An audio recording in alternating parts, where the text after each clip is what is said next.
Good morning, dear children. Welcome back to our English class. In the previous class, we discussed the story Gooseberries written by Anton Chekhov.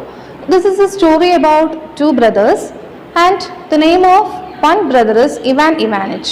And Ivan Ivanich and his friend Borkin, they were walking through a field, and this time there was a heavy rain, so they took shelter in Ali Hawkins' house. This time Ivan Ivanich, he is going to tell the story about his brother. Up to here we stopped in the previous class. Now in this class we are going to discuss what is the story of his brother. Okay. So Ivan Ivanich, he is starting the story like this. We are two brothers, he began. I, Ivan Ivanich, and Nikolai Ivanich, 2 years younger. So the name of his brother is Nikolai Ivanich, and he was 2 years younger than him. I went in for study and became a veterinary surgeon, while Nikolai was at the Exchequer Court when he was 19. So he was working in Exchequer and in a court, and he was when he was 19. He was at the age of 19. Our father, Chimcha Himalaysky, was a cantonist, but he died with an officer's rank and left us his title of nobility and a small estate. And his father, he was a cantonist. Who was a cantonist? See, cantonist was the 19th century common name for the service obliged military. The term was first coined in 1713 by the Polish Colonel R. Pastesky. അത് military service ചെയ്യുന്ന ആളുകൾക്ക് common ആയിട്ട് പറഞ്ഞിരുന്ന പേരാണ് cantonist. So he was working as in a military service. Who? Their father. But when he died with an officer's rank, when he was dying, he was still in service. He died with an officer's rank means while he was working, while he was serving in military, that time he died. So he got the title of nobility.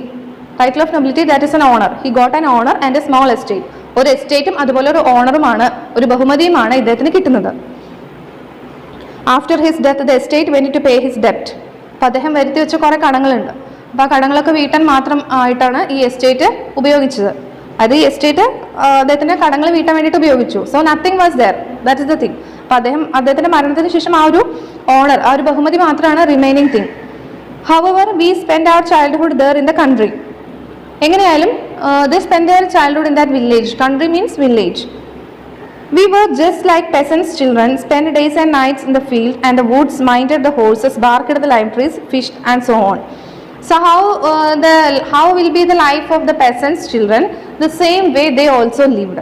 They spent days and nights in the field. അതായത് രാവും പകലൊക്കെ ഫീൽഡുകളിൽ നടന്നിട്ട്, വയലുകളിൽ നടന്ന്, അതുപോലെ വനങ്ങളിലൊക്കെ പോയിട്ട്, minded the ഹോഴ്സിനെയൊക്കെ നോക്കിയിട്ട്, ബാർക്കിഡ് the lime ട്രീസിൻ്റെ തൊലിയൊക്കെ ചെത്തിയെടുക്കുക, അങ്ങനെയുള്ള കാര്യങ്ങൾ, ഫിഷിങ്, അതൊക്കെ ചെയ്തിട്ടാണ് അവർ ജീവിച്ചത്. And you know, once a man has fished or watched the thrushes hovering in flocks over the village in the bright cool autumn days, he can never really be a townsman, and to the day of his death he will be drawn to the country. എന്താ പറയുന്നത്? And you no, നിങ്ങൾക്ക് അറിയാൻ പറ്റുമോ? once a man has fished or watched the thrushes hovering in flocks over the village. ഒരു തവണ, ഒരിക്കലെങ്കിലും ഒരു മനുഷ്യൻ ഹാസ് ഫിഷ്ഡ്, അതായത് ഫിഷിംഗ് ചെയ്യാം, അത് മീൻ പിടിക്കാം. Or watched the thrushes, it's a kind of a bird. Hovering in flocks over the village, അതായത് കൂട്ടമായിട്ട് പക്ഷികളെ, ത്രഷസ് എന്ന് പറയുന്നത് it is a kind of a bird.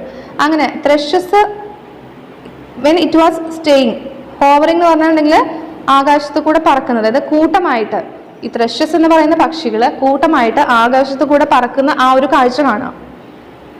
Over the village in the bright cool autumn days. ഓട്ടം days എന്ന് പറഞ്ഞാൽ ശരത്കാലം. അപ്പോൾ ശരത്കാലത്ത് ഈ പക്ഷികൾ ഇങ്ങനെ പറക്കുന്ന ആ ഒരു ആകാശത്തിലൂടെ കൂട്ടമായിട്ട് പറക്കുന്ന ആ ഒരു കാഴ്ച കാണുകയോ ചെയ്തു കഴിഞ്ഞാൽ, he can never really be a townsman. ഒരിക്കലും ആ ഒരു മനുഷ്യൻ ഒരിക്കലും സിറ്റി ലൈഫ് ആഗ്രഹിക്കില്ല.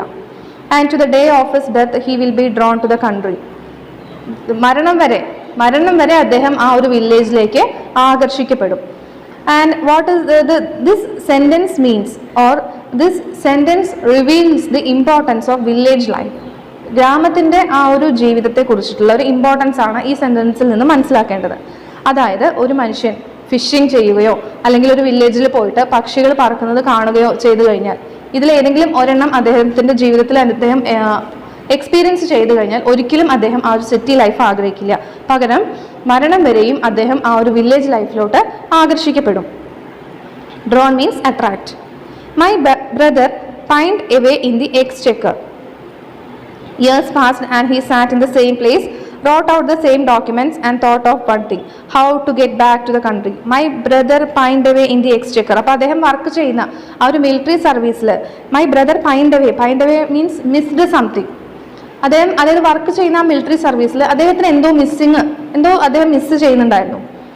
ഇയേഴ്സ് പാസ്റ്റ്, ഒരുപാട് വർഷങ്ങൾ കടന്നുപോയി. And he sat in the same place, wrote out the same documents and thought of one thing. വർഷങ്ങളൊക്കെ കടന്നു പോയെങ്കിലും അദ്ദേഹത്തിന്റെ ആ ഒരു മിസ്സിങ് അദ്ദേഹത്തിന്റെ മനസ്സിൽ എപ്പോഴും ഉണ്ടായിരുന്നു. How to get back to the country and to buy a small farm somewhere by the bank of a river or a lake. അപ്പൊ അദ്ദേഹത്തിന്റെ മനസ്സിലുണ്ടായിരുന്ന ആ ഒരു മിസ്സിങ് എന്തായിരുന്നു? അദ്ദേഹം മിസ് ചെയ്തിരുന്നത് എന്തായിരുന്നു? Their village life. അത് മിലിറ്ററി സർവീസ് എന്നൊക്കെ പറയുമ്പോൾ ഒരു സിറ്റി അറ്റ്മോസ്ഫിയർ ഒക്കെ ആയിരിക്കും. അപ്പോൾ അതിൽ വർക്ക് ചെയ്യുമ്പോൾ പോലും he was not satisfied. He always want to go back to his village or to buy a small farm somewhere by the bank of a river or a lake. അല്ലെങ്കിൽ ഒരു നദിക്കരയിലോ തടാകത്തിൻ്റെ കരയിലോ ഒരു farm house വാങ്ങിയിട്ട് അവിടെ ജീവിക്കുക. അത് completely he wanted to leave in a village atmosphere. So that wish was there in his mind. അങ്ങനെ ആ ഒരു ആഗ്രഹം മനസ്സിലുള്ളിടത്തോളം he couldn't concentrate in his work. He was a good fellow and I loved him, but I never sympathized with the desire to shut oneself up on one's own farm. He was a good fellow, he was a good man. I loved him very much, but I cannot sympathize with the desire. പക്ഷെ എനിക്ക് ഒരിക്കലും ഈ ഒരു ആഗ്രഹത്തിനോട് support ചെയ്യാൻ പറ്റുന്നില്ല. I cannot support him with the desire to shut oneself up on one's own farm. ഒരു farm ഹൗസിൽ ഒതുങ്ങി ജീവിക്കുന്ന ആ ഒരു ജീവിതത്തിനോട് എനിക്ക് ഒരിക്കലും സപ്പോർട്ട് ചെയ്യാൻ പറ്റില്ല. It is a common saying that a man needs only 6 feet of land. ഇത് ഒരു കോമൺ ആയിട്ടുള്ള ഒരു പ്രോവർബ് പോലെ, അതായത് ഒരു പറച്ചിലാണ്, എന്ത് ഒരു ശൈലിയാണ്. a man needs only 6 feet of land. ഒരു മനുഷ്യന് ജീവിക്കാൻ 6 അടി മണ്ണ് മാത്രമേ ആവശ്യമുള്ളൂ. That means what is after our death. That is only after our death. അപ്പോൾ ഇവാനിനെ സംബന്ധിച്ചിട്ട് എന്താണ്? ഒരു മനുഷ്യന് 6 അടി മണ്ണ് മാത്രമേ ആവശ്യമുള്ളൂ എന്നുള്ളൊരു കോമൺ ആയിട്ടുള്ളൊരു പറച്ചിലുണ്ട്. But surely a corpse wants that, not a man. Corpse എന്ന് പറഞ്ഞിട്ടുണ്ടെങ്കിൽ ഡെഡ് ബോഡി. പക്ഷെ അത് ആർക്കാണ് ആവശ്യം? It's only for a dead body, not for a living human being. പക്ഷെ ഒരു ജീവിച്ചിരിക്കുന്ന ഒരു മനുഷ്യനെ സംബന്ധിച്ചിട്ട് 6 അടി മണ്ണല്ല ആവശ്യം. It's only for a corpse. To leave town and the struggle and swim of life and go and hide yourself in a farm house is not life. It is egoism, laziness. അപ്പോൾ ഇവാനിച്ചിനെ സംബന്ധിച്ചിട്ട് എന്താണ്? To leave town, അതായത് city life ഉപേക്ഷിച്ചിട്ട് പോവുക. And the struggle and the swim of life, അതുപോലെ എന്തൊക്കെ ഉപേക്ഷിക്കുക? സ്ട്രഗിൾ, അത് സിറ്റി ലൈഫിലുള്ളൊരു ലൈഫ് എന്നൊക്കെ പറഞ്ഞാൽ കുറച്ച് സ്ട്രഗിൾസ് ഉണ്ടാവും. അതുപോലെ സിറ്റി ലൈഫും സ്വിം ഓഫ് ലൈഫ്, ജീവിതത്തിലെ കാര്യങ്ങളും എല്ലാം ഉപേക്ഷിച്ച് go and hide yourself in a farm house. നിങ്ങൾ പോയിട്ട് ഫാം ഹൗസിൽ ഒളിച്ചിരുന്ന് ഉള്ള ആ ഒരു ജീവിതം, ഇറ്റ് ഈസ് നോട്ട് ലൈഫ്, അതൊരു ജീവിതമല്ല. It is egoism. അതെന്താണ്? It is egoism because you are giving importance only to your feelings. Egoism എന്ന് പറഞ്ഞാൽ എന്താ? ഈഗോ പറഞ്ഞാൽ എന്താ? ഞാൻ എന്ന ഭാവം, നമ്മുടെ കാര്യങ്ങൾക്ക് മാത്രം ഇമ്പോർട്ടൻസ് കൊടുക്കുക. And laziness. So hiding in a farmhouse or living in a farmhouse, according to Ivan Ivanich, it is egoism or laziness. My brother Nikolai, sitting in his office, would dream of eating out in the open air and of sleeping in the sun and of sitting for hours together on a seat by the gate and gazing at the fields and the forest. My brother Nikolai, sitting in his office, would dream of eating out in the open air. അപ്പോൾ എൻ്റെ brother Nikolai sitting in his ഓഫീസിൽ ഇരുന്നു കൊണ്ട് അദ്ദേഹം dream ചെയ്യുന്നത് എന്താണ്? Would dream of eating out in the open air. Open എയറിൽ ചെന്നിട്ട് ഭക്ഷണം കഴിക്കുക. അതുപോലെ sleeping in the sun. Completely village അറ്റ്മോസ്ഫിയറുമായിട്ട് റിലേറ്റഡ് ആയിട്ടുള്ള കാര്യങ്ങളാണ് ഈ ഇവാൻ ഇവാനിച്ചിൻ്റെ brother Nikolai always he dream. And of sitting for hours together on a seat by the gate and gazing at the fields and the forest. ഇതൊക്കെയാണ് ഒരു village ലൈഫിൽ ഉണ്ടാകുന്ന കാര്യങ്ങളൊക്കെ സ്വപ്നം കണ്ടിരിക്കുക എന്നുള്ളതാണ് നിക്കോളായ് ചെയ്തിരുന്നത്. Books on agriculture and the hints in almanacs were his joy. Almanacs എന്ന് പറയുന്നത് ഇയർ ബുക്കാണ്, ഇയർലി പബ്ലിഷ് ചെയ്യുന്ന ബുക്ക്. അതുപോലെ അഗ്രികൾച്ചറുമായിട്ട് റിലേറ്റഡ് ആയിട്ടുള്ള ബുക്സ് ഇതൊക്കെ വായിക്കാം. And his favourite spiritual food and he liked reading news paper. അതൊരു സ്പിരിച്വാലിറ്റിയുമായിട്ട് റിലേറ്റഡ് ആയിട്ടുള്ള ഫുഡ് കഴിക്കുക, പിന്നെ reading news paper. But only the advertisements of land to be sold. പക്ഷേ ന്യൂസ് പേപ്പറിലും റീഡ് ചെയ്യുന്നത് എന്താ, വായിക്കുന്നത് എന്താണ്, only the advertisements about selling of the lands with a farm house. എന്താണ് അതിന്റെ പ്രത്യേകത? വെറും ഒരു ഭൂമി വാങ്ങാനല്ല, but there should be a farm house, river, garden, mill and mill pond. ഇതൊക്കെ ഇൻക്ലൂഡ് ആയിട്ടുള്ള ഒരു ലാൻഡ് വാങ്ങാനാണ് അദ്ദേഹം ആഗ്രഹിക്കുന്നത്. So he always read newspaper to check all this advertisement, and he would dream of garden walls, flowers, fruits, nest, carp in the pond, don't you know, and all the rest of it. And he would dream of garden walls, flowers, fruits, nest.